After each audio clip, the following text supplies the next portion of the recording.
The Suppressed Sanctuary. Izawa-no-miya Incident. History is written by the victors, but some truths are too powerful to stay buried forever. 42 priests exiled. A 72-volume scripture burned. Why did the state fear this small coastal shrine so much that they tried to erase it from time? The Izawa-no-miya Incident. The story of the other Ise that was never meant to be told.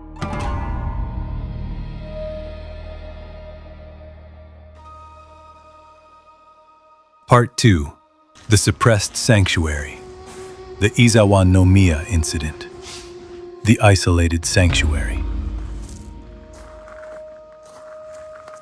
20 kilometers south of the glittering stage of Ise Jingu, hidden deep within the forests of Shima, where the scent of the sea lingers, stands a shrine shrouded in mystery. Izawa-no-miya.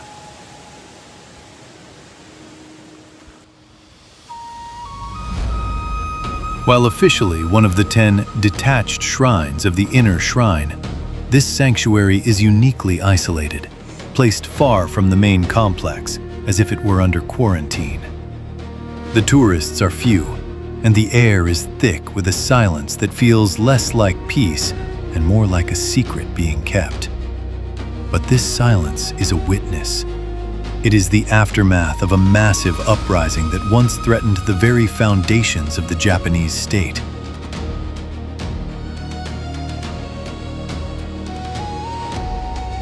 "350 years ago, a spiritual rebellion broke out here that nearly rewrote the history of Shinto.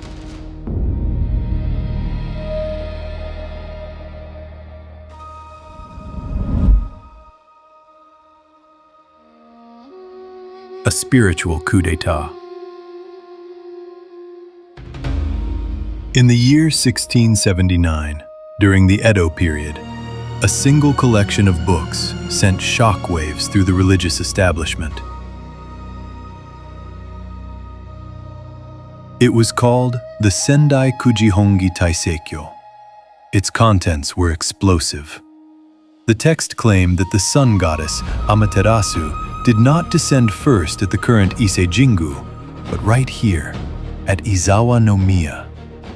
It boldly declared this humble coastal shrine to be the true grand shrine of Japan, superior to the official Ise Jingu.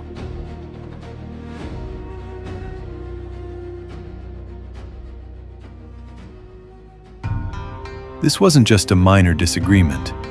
Armed with these texts, the local priests of Izawa-no-miya took their case directly to the Shogunate in Edo. They staged grand demonstrations along the pilgrimage routes, carrying banners and telling travelers, "The Ise Jingu you know is a fake. The true salvation lies in Shima." This was a spiritual coup d'etat. The authorities were terrified, not just by the priests' boldness, but by the sheer sophistication of their weapon.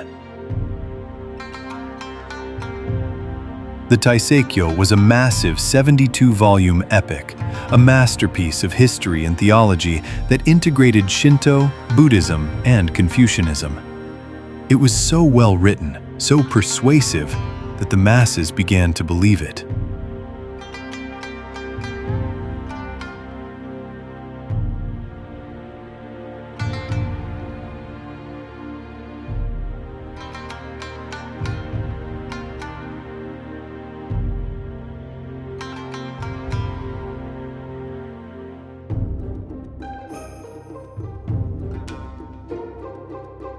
Total eradication. The response from the Shogunate and the Ise establishment was cold and absolute. They officially branded the 72 volumes as apocryphal, forgeries created to manipulate the people. The crackdown was brutal. The books were seized and burned in a mass purge of information. Even the publishers in Edo were severely punished. But the heaviest blow fell on the priests of Izawa-no-miya themselves.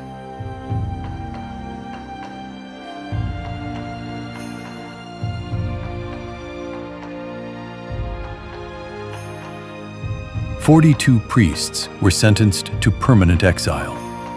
They were stripped of their homes, their titles, and their land, forbidden from ever treading upon the soil of Ise or Shima again.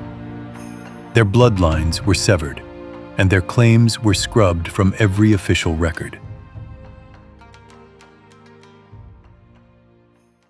The rebellion was crushed, and the hierarchy centering on the inner shrine was restored to its absolute peak. But an unsettling question remains.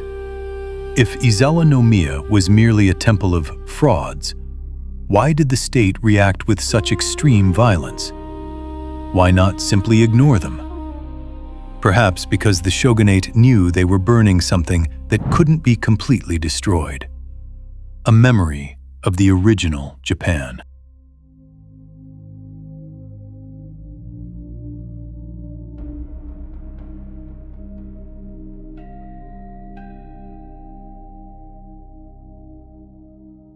The perfection and prophecy of the forbidden scripture. The Sendai Kuji Hongi Taiseikyo, the scripture at the heart of this scandal, was no mere pamphlet. Immense volume. It was a staggering 72-volume epic, rewriting the entire history of Japan from the creation of the universe to the early Edo period, all centered around Izawa-no-miya. The mastermind.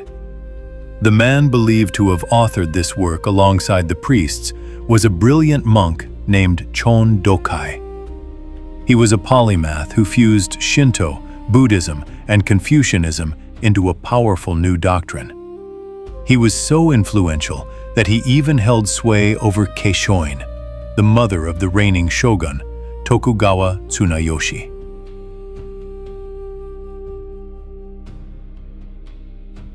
The shogunate's fear.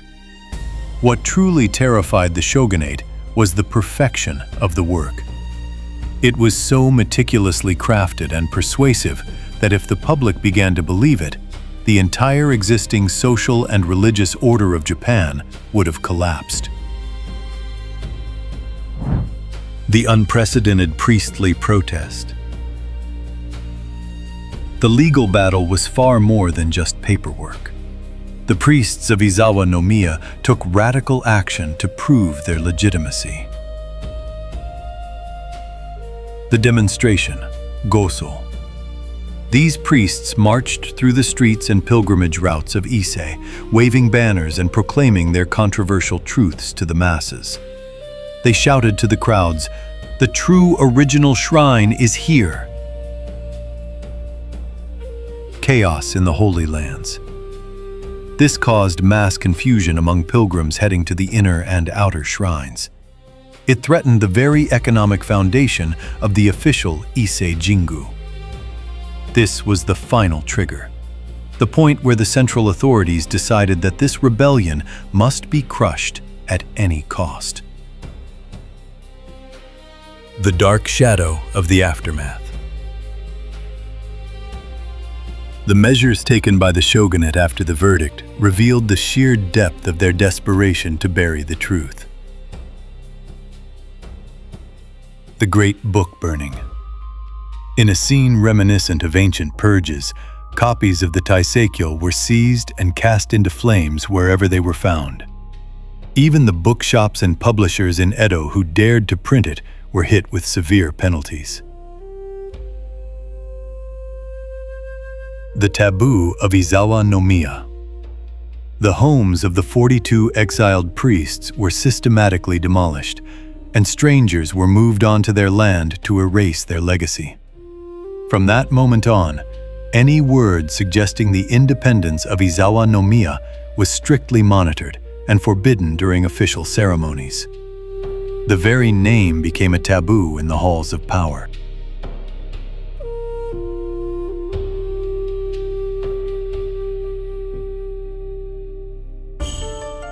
The silent message in stone. Centuries have passed, and Izawa-no-miya remains silent. Official brochures mention nothing of the men who risked their lives for the truth here. But look closely at the stone lanterns in the courtyard. They do not bear the Hanabishi crest of the official Ise Jingu.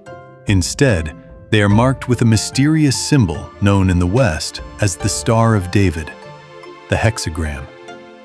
This is a silent message left for us, a dying declaration from those who were silenced. What they protected was more than just land or status. It was a forbidden memory of Japan's true origins.